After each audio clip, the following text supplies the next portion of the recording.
জয় গুরু, সুপ্রভাত, হরি ওম।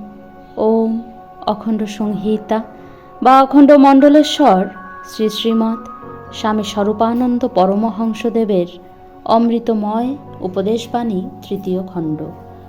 প্রণবই সকল মন্ত্রের প্রাণ। যে মন্ত্রই ধরো, জপতে জপতে সর্বশেষে পৌঁছবে গিয়ে প্রণবে।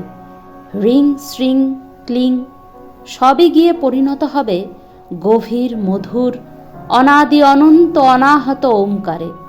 কারণ প্রণবই সর্বমন্ত্রের প্রাণ। প্রাণের খবর যে পায় সে দেহের চাইতে কি প্রাণকে বেশি মর্যাদা দেবে না? বলা হয় এটা যুক্তির যুগ। না বাবা, কথাটা পুরা সত্য নয়। এটা সাধনের যুগ। যুক্তি প্রত্যক্ষকে মানে, সাধন প্রত্যক্ষে পৌঁছে দেয়। সাধনশীল যদি হও, যে মন্ত্রেই যে ভজনা করো না কেন, শেষে এসে প্রণবেই পৌঁছবে।